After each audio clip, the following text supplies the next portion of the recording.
Welcome back to David Up to Speed. I'm thrilled because today I'm getting up to speed with the season 1 winner of The Voice. And this man exemplifies The Voice and was definitely instrumental in the show's tremendous success. He is a gifted singer, a talented producer and writer, and I'm slightly biased because I have such a deep love for his family, but one listen and you will automatically recognize his undeniable talent. Please welcome the exceptionally gifted Javier Colón. Well, good to see your face. Good to hear your voice. It's been too long. Too long. Yes. For those that are watching, Javier and our families go back a very long time. We didn't meet till we were adults, I think, officially, but I'm sure we were. I mean, I was at your holiday parties. Yes. The infamous holiday parties. Yes. The best decorated house in all of Southern Connecticut. Man. Yeah, my dad, he did a lot of work for that. Yeah. Yes. Everyone, I mean, people were just driving by all the time. This house was covered, every square inch of the house was covered in lights. 50,000 lights on the house. Wild.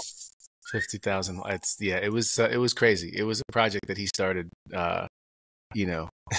in like September, and it was his pride and joy. Those Christmas parties when I would go to them were very much centered around music, and your family is musically inclined and extremely creative and worked in radio and all fantastic orators and public speakers, and now I see you singing with your kids. Did your family influence your career choice going into music, and do your kids want to follow in your footsteps? My father, being a local radio announcer, turned radio station owner. He was I think it was the first Dominican owner of a radio station in sole owner in the country, which was something he was very proud of. It was his lifelong dream that he was able to fulfill, and music was always on. I always say it was the background noise of my childhood. But yeah, so I definitely would say that it started 100% started because we were surrounded by music. And as far as my kids, I would love for them to want to do something with music. At the same time, I also know how crazy the business is and how just fickle and just how unfair it can be. So do I want that for them? If I could shelter my kids from all the stuff that I went through, I would 100%, I would do that. And I would say, yeah, go and go for it. And I would say, go for it anyway. If that's what they want to do, then I want them to do what, I want them to follow their dreams, because that's what my parents allowed me to do. They never told me, actually, my mom said that I was wrong about this. I always said that, my parents never pushed me to have a backup plan, or, they said, if this is what you want to do, go ahead and do it.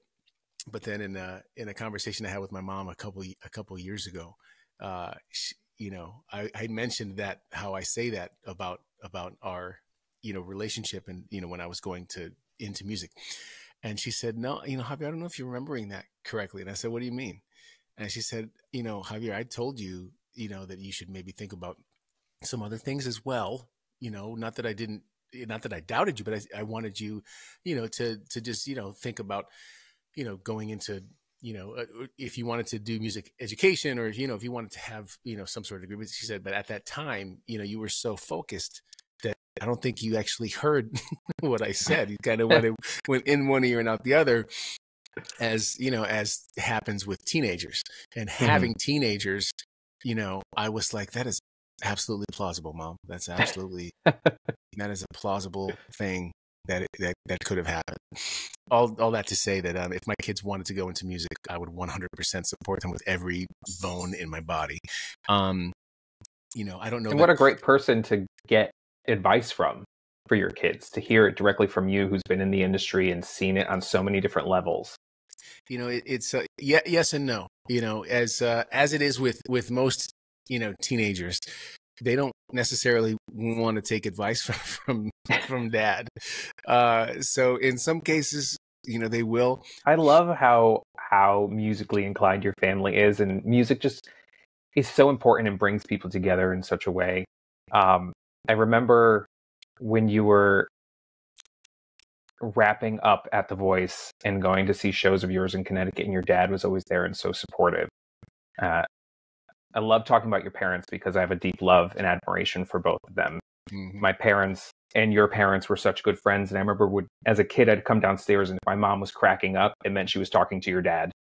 And it meant that minutes later, they were going to be on speakerphone, and all four of them, my dad and mom, your parents, were going to just be going back and forth for hours. And I knew, well, I could go do whatever I want now because Right. they're busy.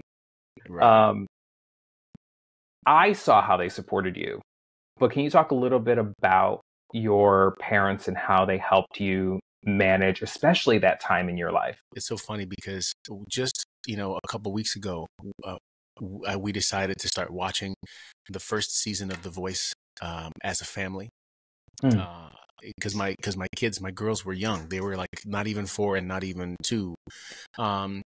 So they don't remember being there as kids, you know what I mean? So we just happened to literally a couple of weeks ago start watching watching The Voice. They've seen some of the clips of me, but they never saw it in its entirety. They never saw it like all the episodes in succession and what America got to see in real time. So we've been watching it and they've been thinking like, this is so cool, and to see actually. I lost it the other day. A few days ago, we were watching, and I wasn't expecting it because I just forgot. But my parents had come to California to see this particular performance, and it was the first. It was the first shot that they showed of them standing there with my brother Pablo, all in a row there, and I just I lost it. Since I've lost both of them now in the last few years.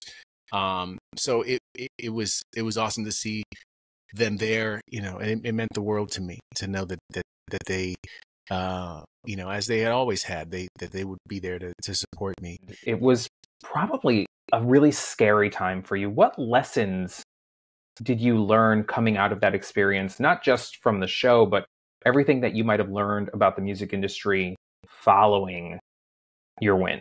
One of the things I remember vividly is, a lesson that I didn't learn it, but it was kind of, it was confirmed when I was on The Voice. And that was just, you have to always be yourself. You can't try to be someone else because it doesn't work. And you always have to remember, just remember who you are. I was battling this very sweet girl from Savannah, Georgia. Her name was Angela Wolf. And Angela was the sweetest. And we had become friends. They don't really show that, they don't really tell you that you've actually been sequestered in this hotel for, 3 or 4 weeks, before these auditions happen, while they're doing other auditions, kind of whittling down all the people that are there to the final folks that are going to make it onto the show. But you're in the same hotel with these folks. You end up, everybody brings guitars down to the fire pit, and you're just kumbayaing, and if that's even a word. But you just you get to know everybody. So it's not like we just met on that day that everybody's in on the audition. Like you become friends.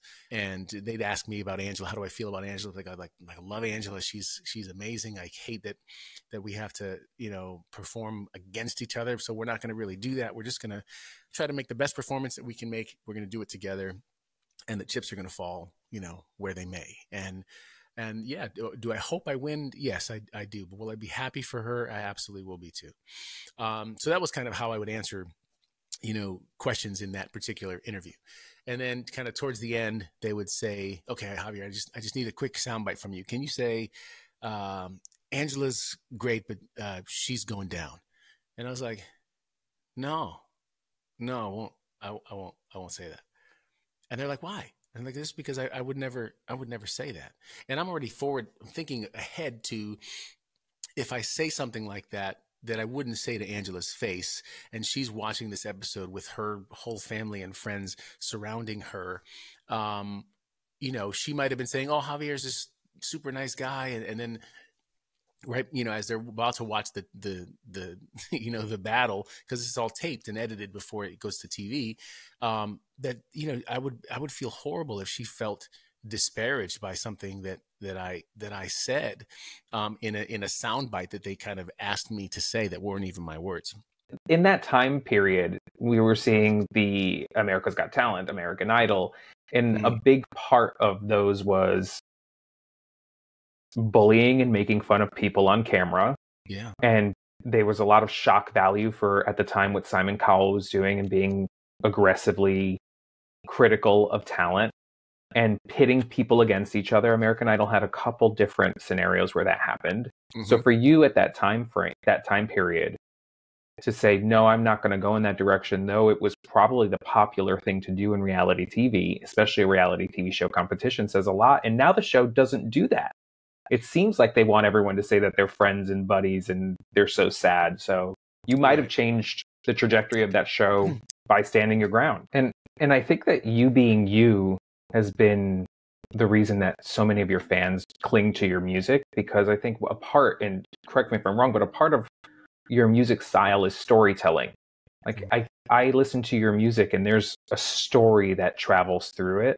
I know that you ended up parting ways with the label after the Come Through album, but there was so many great songs on there, like Okay, Here's the Truth. I can listen to that 1,000 times. What was the story you were telling with that album in general? I had written a song before all of this called Come Through For You, and I wrote it for my wife. And we had, we've been together since she was 19. I was 20.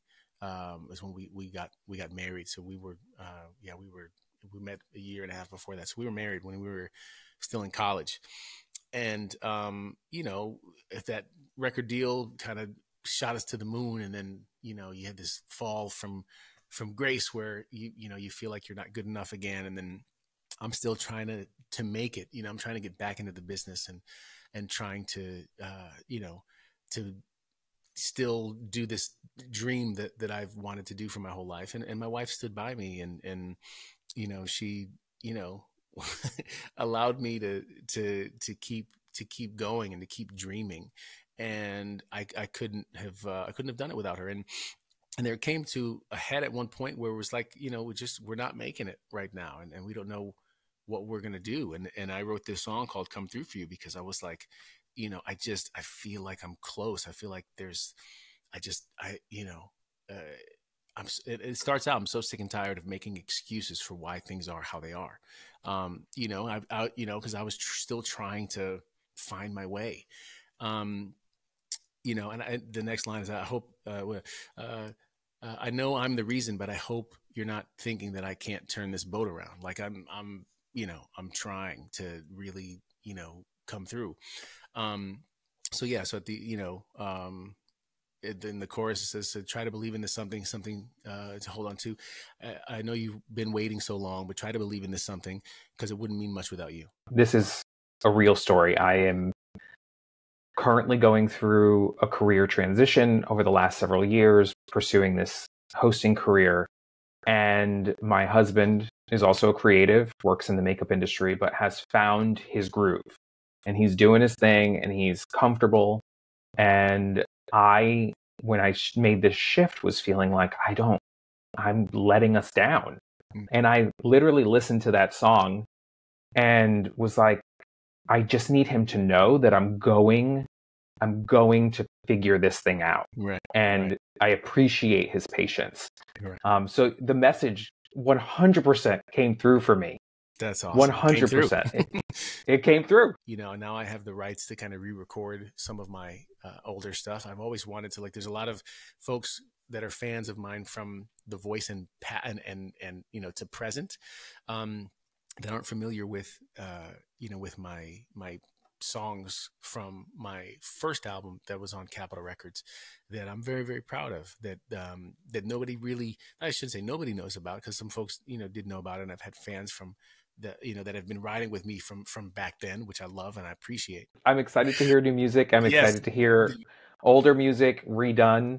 I think fans would die for it.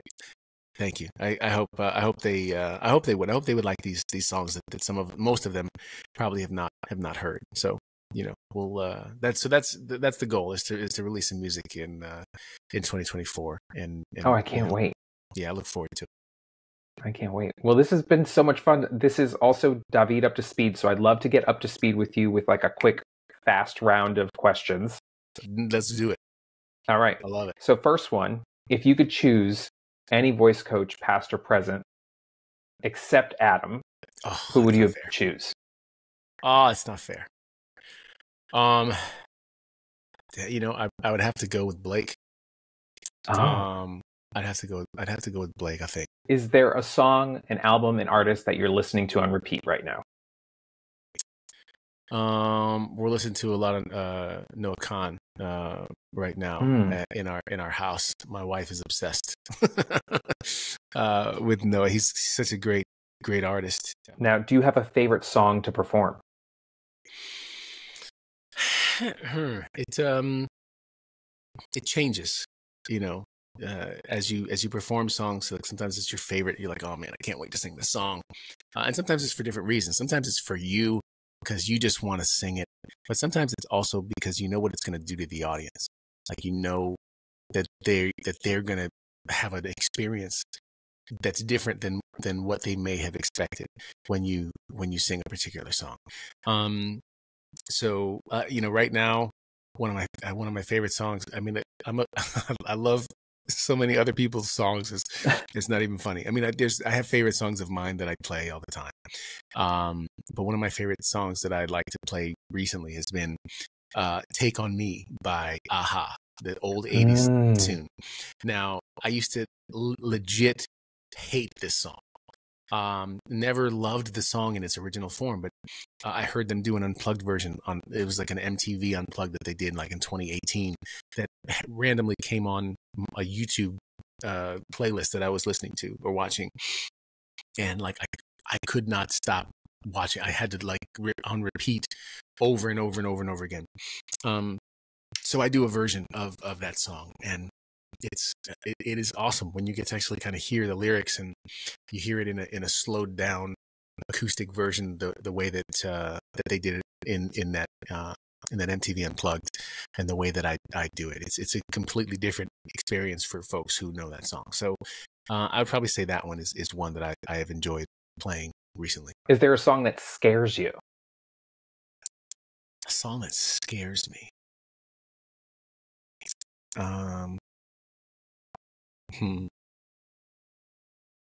There's a couple songs, I guess, for different reasons. Okay, Here's the Truth is a song that I wrote that sometimes scares me, because that's a song that, you know, you kind of get emotionally wrapped up in, and it's hard to separate that sometimes, and especially, you know, and that's you know, one of those where kind of tied into the last question where you know that you're going to take your audience on a particular ride, and I know where the song goes, and I know where the lyrics go, and I know that it might surprise people at the end of that song, and you know, and sometimes I get wrapped up in it and I feel like I'm listening to it for the first time. You know, I remember playing that song for my dad for the first time, and I couldn't even sing it. Like, I just talked it because I couldn't.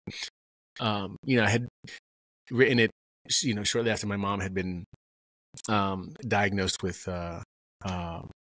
cancer back in the day, and you know, I'm kind of giving it away in the what the song's about. But I think I've sung that song one time since my mom and my dad have passed. I haven't sung that song very much because it's just very very close to me. So yeah. And it's not you know, it's not like straight up based on my mom, but I wouldn't even know. I didn't even know the word oncology, you know, until my mom was diagnosed with cancer. So, you know, that song is very near and dear, but it's one of those that you get to take people on a journey on, and I do love that. I mentioned it earlier. It's one of my favorite songs. Thank you. My mom also had a bout of cancer that she dealt with. And after I heard it, I played it for her. And I remember her, it wasn't the same exact story, but I remember her hiding her diagnosis for a while. Yeah. And it being an issue for our family and wanting to be there. And you know, my mom, she's a big headstrong person. Yeah. So she was trying to do it on her own. Tell her hi for me. Tell your mom hi. I will. She loves you and your family and your siblings so much. So I played it for her, and she said to me, I think he wrote this for his mom. And not wrong. And I hear it now, and it's such an emotional song, but you tell such a beautiful story in it. Thank you. I won't ask you to sing that one, but do we have time for a song? Yeah, this is a little time after time for you, and I hope you like it. See, let me know if you can hear everything.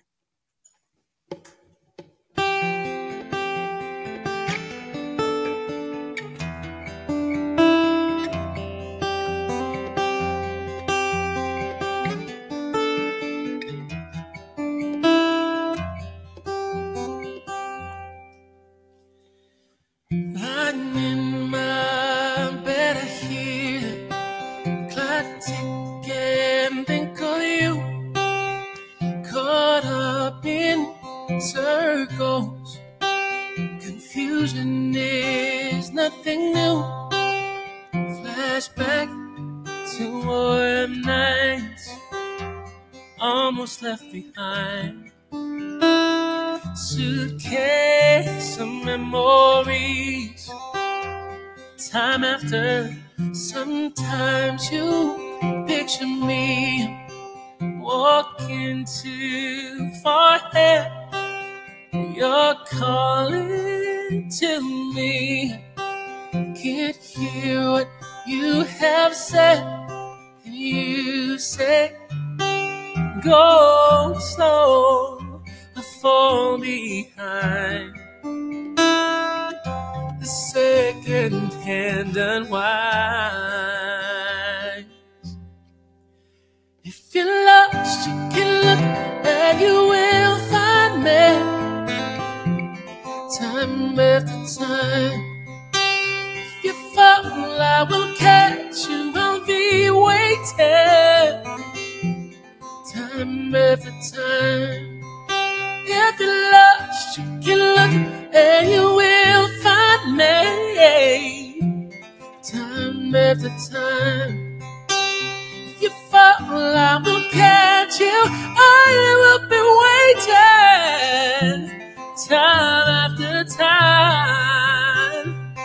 Secrets stolen from deep inside. The drum beats out of time. If you're lost, you can look and you will find me. Time after time. If you fall, I will catch you. I will be waiting. Time after time. Time after time. Oh my God, that was incredible. No, I didn't have a doubt, but thank you so much. It was so good. Thank you for sharing that. And I won't lie, I got a little emotional. I started thinking about your parents a little bit and how much we all miss them. But they're with us. They're with us. Yeah, I purposefully, you're on my screen over here. I purposely didn't look at you just in case, because we, after talking about my parents and stuff, clearly all I could do was really think about them, and I had to kind of, try. Sometimes I'm successful, sometimes I'm not. Just trying to kind of separate myself from the song in a way, so I don't get emotional, because I'm one of those guys that I just wear my heart on my sleeve. I can't usually control it. And thank you again for sitting with me. My pleasure. Great to see you. Just having this fantastic conversation. Thank you. And I can't wait to see what you do next.